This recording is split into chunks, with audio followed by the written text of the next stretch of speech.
started out? Did you start out with your own funding, or did you have a backing? We did start off with our own sort of savings, lifetime savings that Ivy and I sort of put into this, was followed by a small round of angel investment. Was that the time you approached the Chennai Angels? Actually, it was interesting. We didn't approach the Chennai Angels because we didn't, in our world, sort of starting with our monies and, a few people we knew. Right. We wanted to keep it to that network. But through the wider network, I think is where we came in touch with Mithun. Mithun sort of got excited as an individual investor. And, once he decided that he just sort of casually asked that, do you guys need any more money? Would you like me to introduce you to the Chennai Angels? Yeah. And, we hadn't kind of thought that through because we were still at very early stages. So we said, well, why not? Let's explore it. And that's where it... I'm sure you pitched to the Chennai Angels, right? Did you? Yes, we did. Quite soon after that conversation with Mithun. But the first impression of Bragg that they created and the pitch deck as well that they had at that point, they were just fabulous. I mean, for all the things that we were seeing around, it looked so refreshing. And I knew one thing, that business might take sooner or later, but the brand is definitely in very, very safe hands. To hear about those challenges and to every time also see somebody who's willing to face those challenges. Like the distributors who are there, they just come and take your money and they don't guarantee any returns as well also.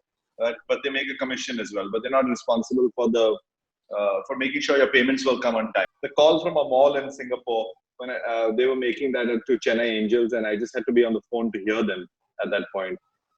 Very, very interesting how they were going about it. And the call that I had with all the other investors after that was done, they had just blown everybody away with that. And the other one was the Let's Venture call, which happened. And I believe that the video was upside down in that one. I remember that. Yeah. And Ivy's biodata was also upside down. Yes. So that also. But, the strength of their ability to convince people about what they're doing, and when you can see their desire to do it, it comes across, it's so genuine. What the Chennai Angels did for us really is, and because they've got a huge mix of, entrepreneurs running large companies, as well as people who've been in the corporate world. What they did was basically be number one, our sounding, board. We spoke a lot either through Mithun, or if Mithun, kind of recommended someone else within the group. The other was therefore connecting us, because I think in business, you never know where, when, what seemingly unconnected industries then work together. Yeah. So I think really in terms of hearing us out, asking pertinent questions so that we went back to really, if we had to, redraw sort of plans, etc.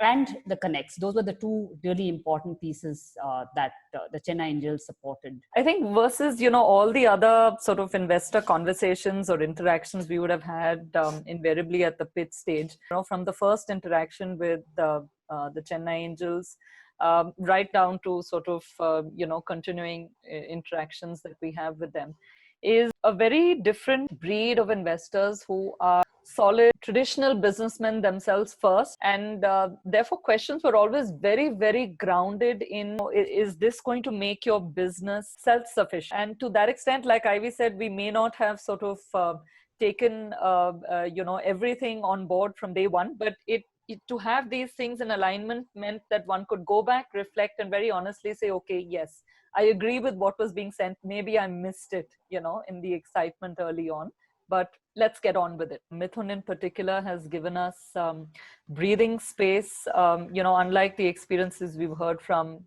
fellow entrepreneurs, to be able to sort of try our bits and to reach out for help as and when we felt the need, and to seek it from whoever we wanted to. So it has been a partnership of sorts right from the beginning. We like to work on a pull mechanism. We don't like to push entrepreneurs too much, and that's where the difference between angel and devil would also come about. And so we try and be there as and when they want. In a diverse group such as ours, they leave it for the member who sits on the board, or the investment director, as he's normally known as, right, to kind of lead and it doesn't become painful for the company as well also. That's one part which can be very difficult when you're a disjoint group of individuals investing in a company. What do you think were the major pivot points for the business? The first 2 years, I think, one, the business built an OPEX ahead of its size and what could have been achieved in the year 1 or 2. And the team was very willing to roll that back when they realized that they actually have done that. Second, when they have feedback from consumers about their merchandise, and I would see Simran and Ivy spend so much time themselves in these stores and try and take consumer feedback, try and fix it from there and do that. You don't often get that. You know, not a lot of people want to roll sleeves the way they were willing to do it and solve those problems. I mean, let alone solve, even accepting problems is difficult for people. So they were right up there doing both those things. And I must say that they have really worked very hard for success for this one. It's been a tough couple of years. Now we sit in the middle of coronavirus, and I'm sure there's another pivot sitting in that. So what we've done, Anu, is we were primarily offline focused for most of the previous years in terms of scale, saying that this is where the Indian mother shops, etc. 2019, when we kind of just dug our heels and said we have to make e-commerce work, we did it ourselves, and we immediately saw things work, right? So I think another lesson of entrepreneurship is never say die. There's always time to pick up new skills. And I think the fact is that in an entrepreneurship, no matter what, when you do it yourself, because finally it's your baby, the way you'll approach it will always be different from, let's say, an agency or someone else coming in. Absolutely. And I also believe that when someone says it's hard, impossible, difficult, that's when we need to prove them wrong. Yes.